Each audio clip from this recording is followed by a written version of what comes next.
All right, welcome back. You know how sometimes a really big challenge, like learning a language, seems almost impossible, but then someone shows you a path that's, well, surprisingly simple? Today, we're doing a deep dive into a source that makes a pretty bold claim: teaching you English in just 10 minutes a day. It's literally called Learn English in 10 Minutes a Day. So we're going to unpack how they suggest making this happen, focusing on the practical steps and confidence building. Exactly. And our mission here is really to pull out the core ideas, the simple, actionable things that make this approach work, supposedly for anyone. It looks like the source is designed to, avoid that feeling of being totally overwhelmed, building those basic skills step by step, but in a way that's pretty smart about how our brains actually learn. Okay, let's get into it. So the very first step, according to this source, is learn 3 words. Just 3. My first thought was like, isn't that way too slow? How can just 3 words be effective? Yeah, that's a fair question. It does seem almost counterintuitive, doesn't it? But it taps into something called chunking. Basically, managing how much information your brain has to deal with at once, the cognitive load. Our brains are just better at handling small bits. So the source gives you 3 simple words, like coffee, hot, cup. Okay, coffee, hot, cup. Simple enough. Right, and then critically, it pushes repetition. It actually says, say them with me: coffee, hot, cup. Again, coffee, hot, cup. And immediately you use them, put them in a sentence like, I want a hot cup of coffee. So that repetition, it's not just repeating, it's actively embedding them, making them stick without overloading you. It's about being efficient.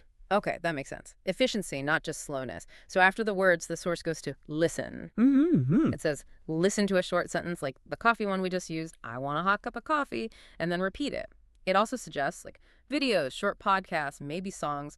What's the magic in just listening and repeating simple stuff? Well, this part is really key for pronunciation, getting the sounds right, and also hearing the natural rhythm of a sentence.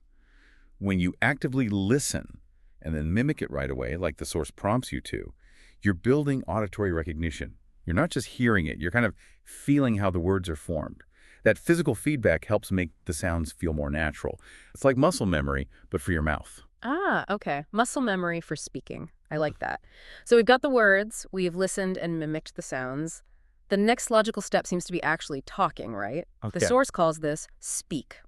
And it encourages you, try saying this or say it by yourself, again, using that same sentence. And I notice it's really encouraging, like, don't be shy, you can speak alone, that's okay. Is just speaking alone enough, though? Does it prep you for real talking? That's a good point. Look, real conversation is the goal, eventually. But this method seems smart about starting small. By having you speak alone first, it takes away the pressure. The fear of making mistakes in front of someone. There's this idea called the output hypothesis, basically. Just the act of producing the language, even talking to yourself, helps lock it in. It builds that foundation and, crucially, confidence. Consistent solo practice is, well, way better than waiting for the perfect moment that might feel stressful. Right, removes the fear factor initially, makes sense. And then the final piece, tying it all together, is write.